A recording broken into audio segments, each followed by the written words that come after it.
Thank you for inviting me here to your beautiful state of California. The media still claims that Hitler rolled into Austria with tanks and guns and took us over. Not true at all. The fact is that the Austrian people elected Hitler by 98% of the vote by means of the ballot box. Now, how could that happen in a Christian nation, almost 100% Catholic, that they would elect a monster like Hitler? Hitler did not look like a monster. He did not act like a monster. He talked like an American politician. The year was 1938. Austria was in a very, very deep depression. We had more than 30% unemployment. We had 25% inflation. And if you borrowed money from the bank, you paid 25% interest. That's why farmers were going broke, businesses were going broke, they could not pay their mortgage, or they could not pay their taxes. What was even worse, we had riots in our cities. We had whole blocks of the cities burned down, and our law enforcement was almost helpless. They could not control the riots. The unions were calling for strikes, and industry would close, and factories would close up, hence all this unemployment. It was not unusual in my home that 30 people a day would knock on the door for a bowl of soup and a slice of bread. They could keep themselves alive by going door to door. There were no jobs. There were young people, college graduates, no jobs. The media told us that in Germany, where Hitler ruled since 1933, they had full employment, they had a high living standard, and everybody was driving the little beetle car, the Volkswagen. We did not hear a whisper that anybody was being persecuted or arrested. We only heard good things. And of course, we spoke the same language. We spoke German. We had the same culture. There was only a border between us, Austria and Germany, like South and North Dakota. And we said, why not? We would like to have the same high living standard what Germany had, and of all the things, jobs. People wanted to work. Austrian people are not lazy, they want to work. So the Austrian people petitioned the government for a plebiscite, for an election. And hence, the Austrian people elected Hitler by 98% of the vote. So we got a new government, National Socialism. I translate for you, Nationalsozialismus, from the word national, the word Nazi derived. So we were getting a Nazi government. Nobody was elected anymore from the school board, the city commission, the county commission, legislature, and governors. They were all appointed. Well, we thought they would only pick the very best people to govern us. Just like in Germany, we trusted them. We did not ask questions. So the first thing what happened, we had to carry national ID cards. You could not board a bus, you could not board a train without showing your national ID card. Don't ever let that happen here. Very bad idea. The next thing what happened, Hitler gave us free radios. So we could listen to him. He was a great orator. And then he nationalized the radio station. And we were warned, if we would turn on a foreign radio station like British Broadcasting or Switzerland, death penalty. Nobody turned on a foreign radio station because you know what the death penalty meant. So the newspaper, before it hit the street, it was being censored by the government. So the only voice what we had was the government radio station and the government-controlled newspaper. So a lot of new things happened very quick. Hitler gave us equal rights. Oh, that sounded so very good. Equal rights for everybody. Also, everybody was getting a guaranteed income from the government. The equal rights, here we call it the Equal Rights Amendment. Equal rights was designed in two components: equality, economics, and social. Economics, that was designed to equalize the country's wealth, because everybody was entitled to a guaranteed equal income. In order to achieve that, they had to raise our taxes up to 70% to equalize the wealth. Those who were on the lower income level, to graduate them up there to an equal level, they got subsidized housing, they got food stamps, they got heating fuel, and they got a certain amount of payment from the government for each child. So they equalized the country's wealth by taxing us 70% to bring that level, the lower income level, into an equal level, and that is called socialism.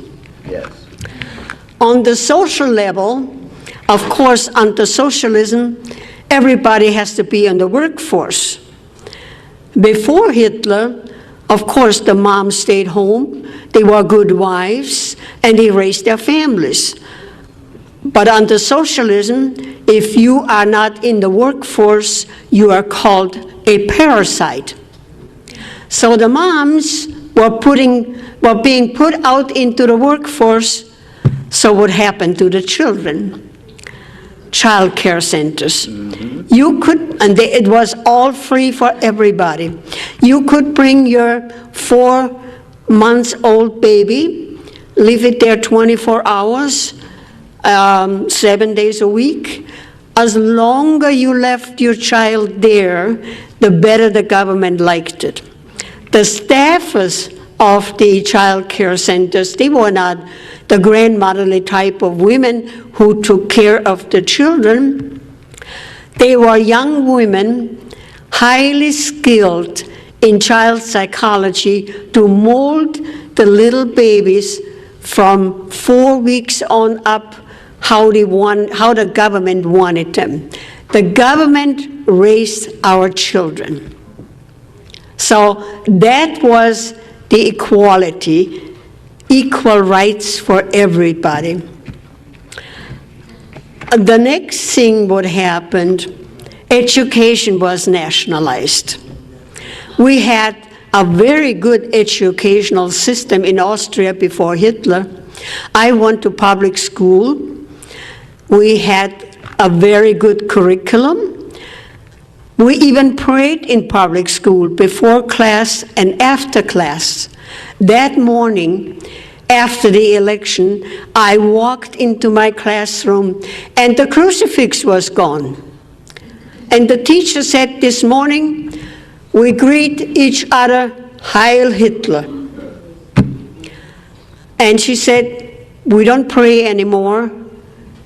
We sing Deutschland, Deutschland über alles, Germany above everybody.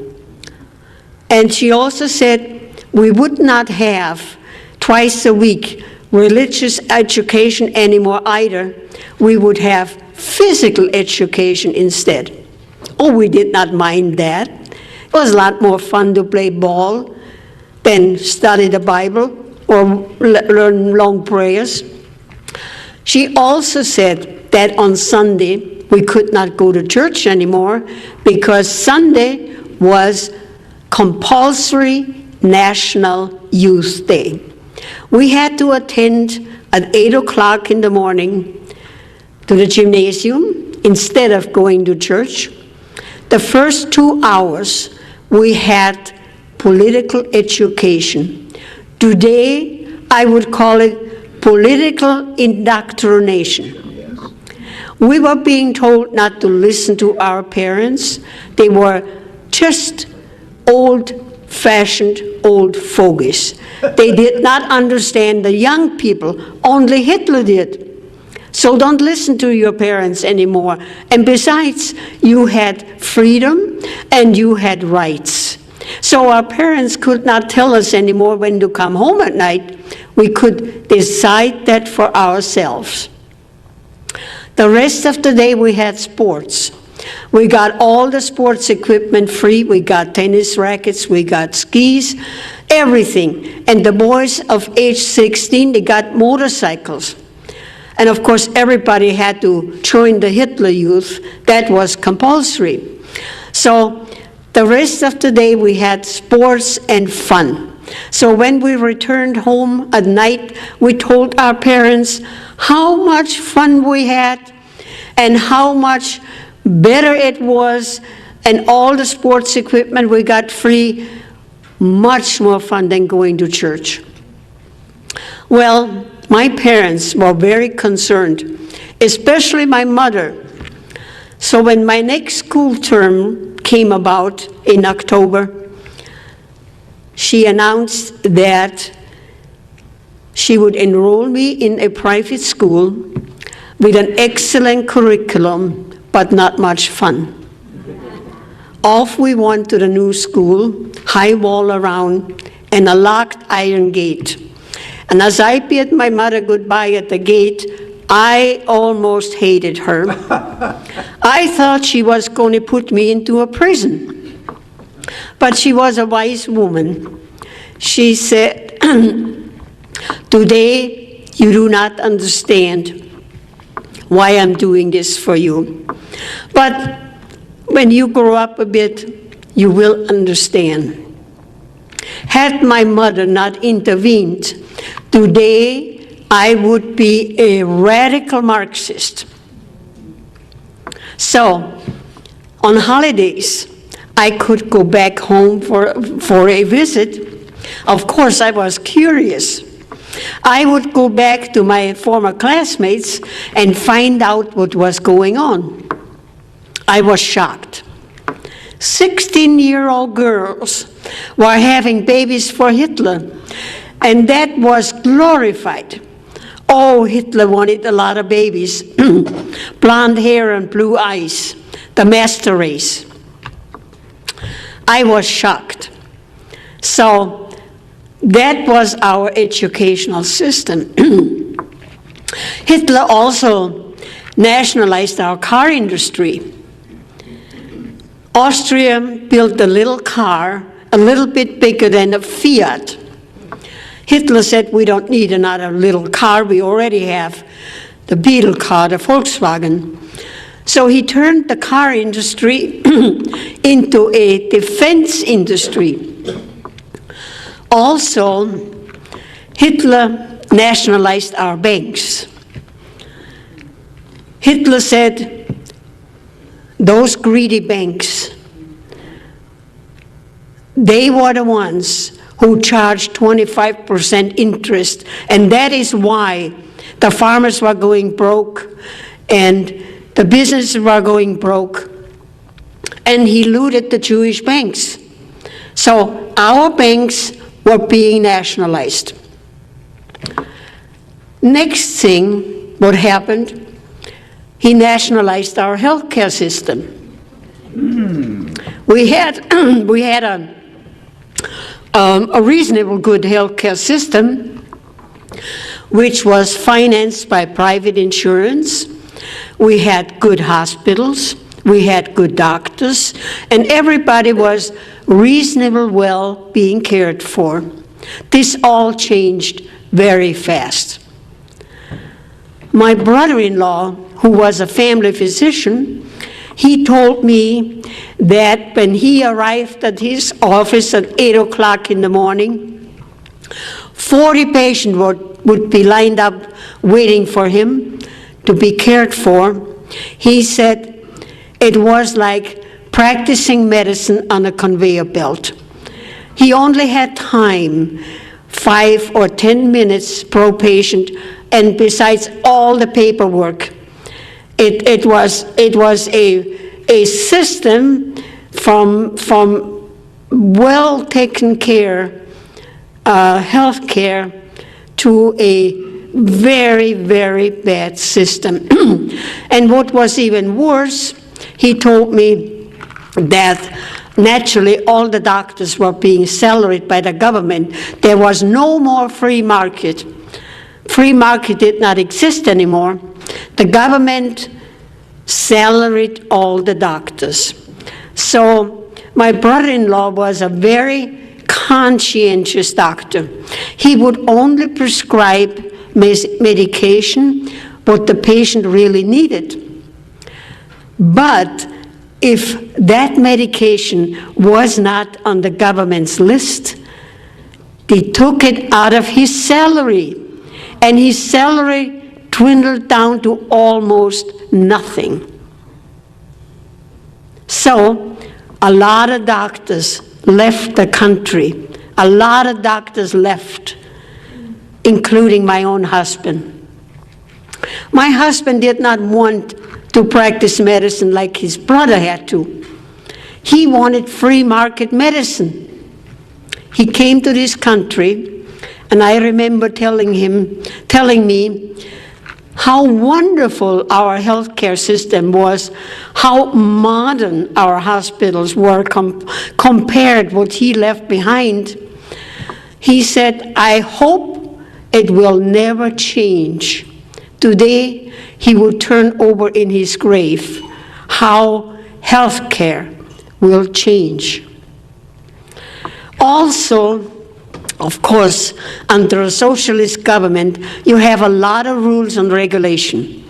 We had a planning agency that was designed to control the businesses and the farmers. The bureaucrats, we had tons of bureaucrats. That's how Hitler created jobs, government jobs. Lot of bureaucrats. And they would go out on the farms and count the livestock and tell the farmers what to plant, how much to plant, and how much they had to harvest, regardless of the weather. They would go into the businesses and snoop around what they could find under the auspices of health and safety. Mm-hmm. Here we call it OSHA. They were nitpicking everybody. And I hear that a lot of time from my audiences, how the bureaucrats come into their business and snoop around what they can criticize and what the business owner had to replace. And that's why a lot of businesses in Austria could not afford replacement, whether it was round tables versus square tables and more bathrooms. So a lot of businesses closed their doors. So also the bureaucrats would go out on the farms and count the chickens and ordered the chickens how many eggs they had to lay. That's right. Ridiculous. Absolute ridiculous. Hitler wrote a book, Mein Kampf, My Struggle. He wrote in the book everything what he was going to do, that he was going to take over the world. But the Austrian people were so busy with athletics and sports, so very few people read the book. Had we read the book, we would have known what was coming. We would have known what was coming. Abortions were highly illegal. Hitler wanted a lot of babies, blonde hair and blue eyes, the master race. But when a couple was not 100% Aryan and the woman was pregnant, she was forced to have an abortion. Hitler did not want any foreign blood, only the Aryan, pure German blood. We also had euthanasia, killing people. In my last year of college, I was sent to a small village to do my practice teaching. Maybe I should back up and tell you what really happened in education. When the time came to pick your major in college, I wanted to be a journalist and writer. I was told they didn't need journalists, they did not need writers either. They needed young teachers. So I had to go into education. I did not mind that because I like children.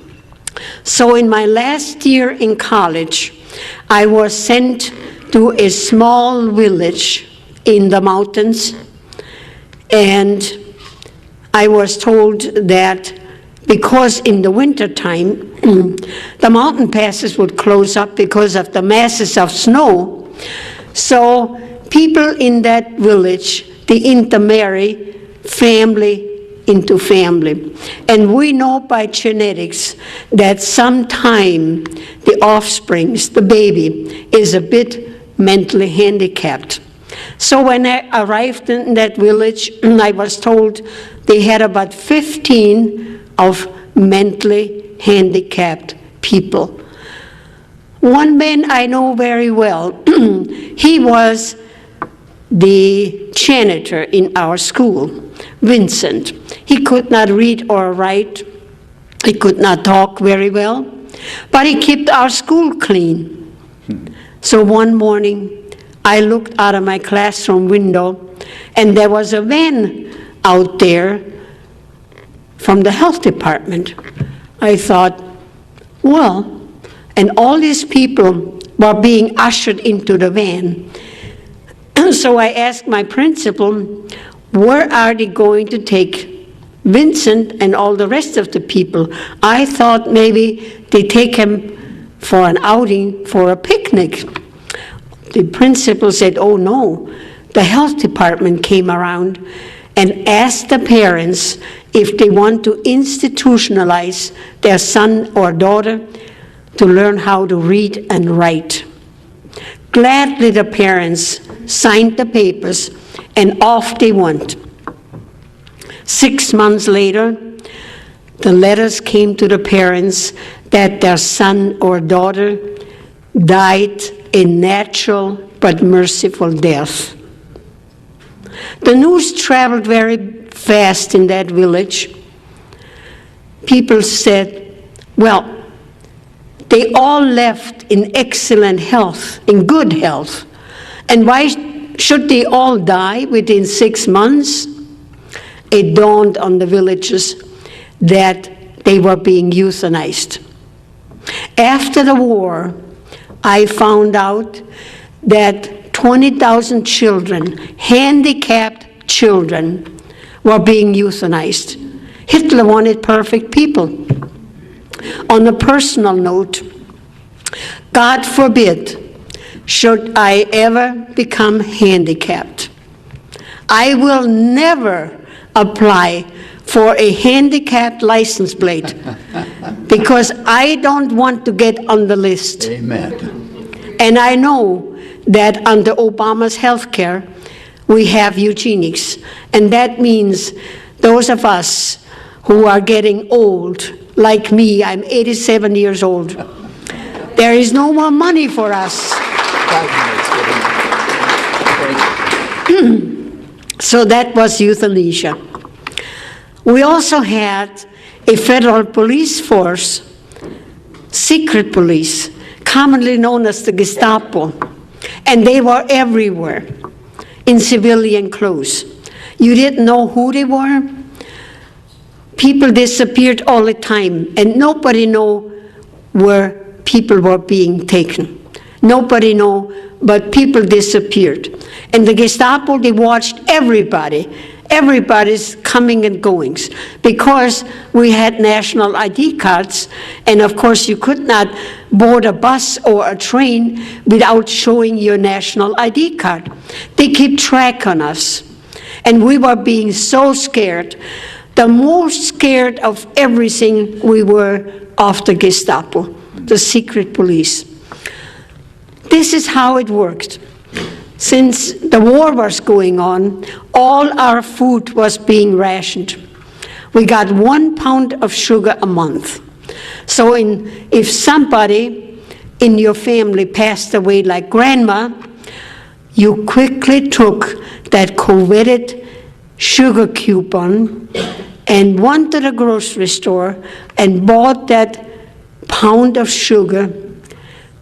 The next day, the Gestapo would knock on your door and say, "We know that you did not turn in the sugar coupon. You bought that pound of sugar, but I am not going to arrest you. But you have to inform on your boss, your neighbor, your friend, everybody you know, and report to our office once a week." They created a network of informers. We could not trust our neighbors. We could not trust our friends. We couldn't trust anybody. We couldn't trust the mailman. Nobody. We were afraid to talk to anybody, anything political, because we did not know who was informing on everybody. A network of informers they created. I believe it was in February '09. I'm a lobbyist in our capital in South Dakota. And that morning I drove to our capital about around 8 o'clock. And I had the car radio on, and the news was being reported. And there was President Obama saying, if you hear anybody criticizing me, call the White House. Yep. When I arrived in the Capitol, I quickly went to verify. I asked some of the legislators if they heard the same story, and they said, yes, we also heard that. Can you imagine creating a network of informers, informing and call the White House? Yes, it's happening. We also had gun control. The government said that children were playing with guns, and we had hunting accidents, people accidentally shooting each other, and we had criminals again, murderers. The only way that they could track the murderer was by the serial number of the gun. So bring your gun to the police station, then we can register the serial number and we can track the criminal. And we thought that was a good idea. Mm-hmm. So gladly we did that.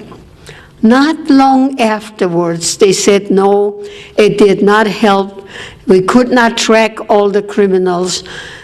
The best way to have no more crimes and no more people getting hurt bring your guns to the police station, and they already know who had guns because we registered our guns. Keep your guns and buy more guns and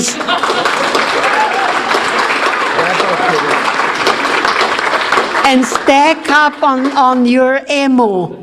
A gun is no good if you don't have any ammo.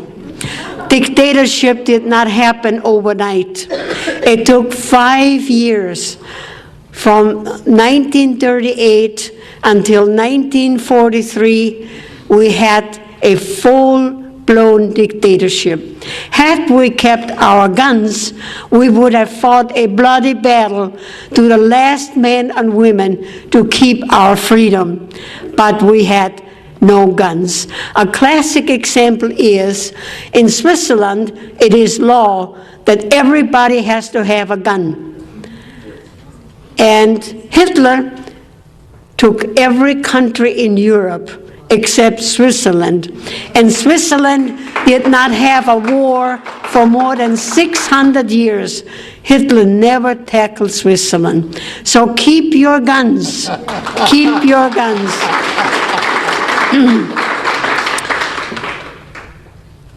Like I said, the only information what we had, what the government provided for us, the nationalized radio station and the censored newspaper, nobody could come in and nobody could get out. We had no information, none whatsoever. We did not know that we had concentration camps. We found that out after the Americans and the Allies liberated us, that we had concentration camps, and we were shocked. We were totally shocked. When the people fear the government, that's tyranny. But when the government fears the people, that's liberty.